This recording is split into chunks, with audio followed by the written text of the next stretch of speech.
अस्सलाम वालेकुम दोस्तों, इस वीडियो में हम डिस्कस करेंगे स्टेट और administration system of Vijayanagar empire. यानी कि हम देखेंगे इस वीडियो में हम यही डिस्कस करेंगे जो विजयनगर एम्पायर था इसका यानी कि एडमिनिस्ट्रेशन सिस्टम जो था वो कैसे था। सबसे पहले हम देखेंगे the king was the supreme authority, जो सबसे बड़ी अथॉरिटी थी यानी कि जिसे यानी कि एंटायर यानी कि एम्पायर थी उसे कौन कंट्रोल करता था, उसे कंट्रोल करता था कौन, king. He controlled administration, army and justice, यानी कि आर्मी को, एडमिनिस्ट्रेशन को और जस्टिस को कंट्रोल कौन करता था, king. There was a council of ministers, वहाँ पे एक काउंसिल ऑफ यानी कि मिनिस्टर्स था जिसमें consisted of possibly 6 or 8 ministers, यानी कि वहाँ पे एक काउंसिल ऑफ यानी कि मिनिस्टर्स था, यानी कि जिसमें कम से कम 6 यानी कि 6 या 8 यानी कि मिनिस्टर्स होते थे, यानी कि जो एक किंग को क्या करते थे, वो किंग को गाइड करते थे। उनको किस में गाइड करते थे, in the affairs of administration, यानी कि एडमिनिस्ट्रेशन के अफेयर्स में से यानी कि कोई भी यानी कि मसला हो तो वो उसमें यानी कि वो किंग को क्या करते थे, गाइड करते थे। उनको क्या कहा जाता था, उनको कहा जाता था महापरदानी। आई थिंक प्रोनाउंसिएशन यही होगी, तो आप चेक करना। There were smaller administrative divisions, वहाँ पे छोटे छोटे से यानी कि एडमिनिस्ट्रेटिव यानी कि डिवीजन्स थे।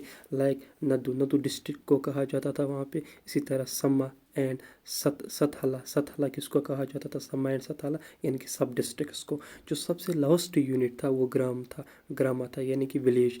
एंड राजाज लॉस्ट दियर यानी कि significance after the development of Naik system, यानी कि जो राजाज थे यानी कि उनकी जो इम्पोर्टेंस थी वो क्या हो गई, वो कम हो गई। कब कम हो गई, जब यानी कि क्या इस्टेब्लिश हुआ, यानी कि नाइक सिस्टम किसको कहते हैं ये हम अभी डिस्कस करेंगे। नाइक सिस्टम, या इस नाइक सिस्टम को द नाइकार यानी कि सिस्टम कहते हैं, नायनकार सिस्टम कहते हैं।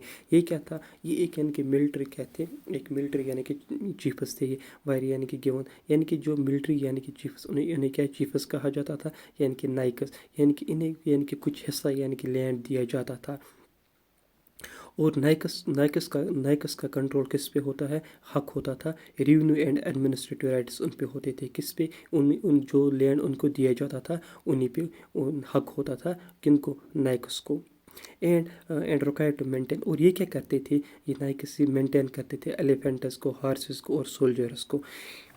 वक्त के साथ साथ जो ये नाइकस थे उन्होंने क्या किया, उन्होंने कंट्रोल किया किसको, मिलिट्री को उन्होंने कंट्रोल किया, एडमिनिस्ट्रेशन सिस्टम को, इकॉनमी पावर को भी उन्होंने कंट्रोल किया। एंड ये सबसे बड़ा काज बन गया जिससे डिक्लाइन हुआ क्या, विजयनगर एम्पायर।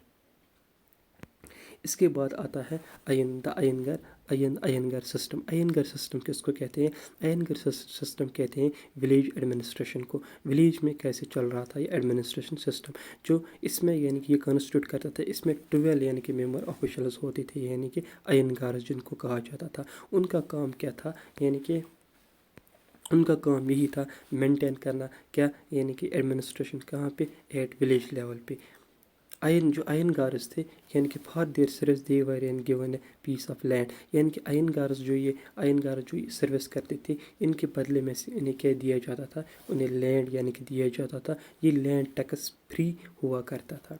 और इसके बाद क्या आता है, अगर हम ओवरऑल लिखेंगे कंक्लूजन में, जो एडमिनिस्ट्रेशन सिस्टम जो इनका था ऑफ विजयनगर एम्पायर, वो वेल ऑर्गेनाइज्ड था। जो किंग था उसके हाथ में फुल कंट्रोल था, और डिफरेंट ऑफिसर्स थे जो मैनेज करते थे बहुत सारे डिपार्टमेंट्स को। ये था लेक्चर किस पे, Vijayanagar empire, Vijayanagar state of यानी कि एडमिनिस्ट्रेशन सिस्टम ऑफ किसका, विजयनगर एम्पायर का। इंशाल्लाह नेक्स्ट वीडियो में हम डिस्कस करेंगे इनकी इकॉनमी।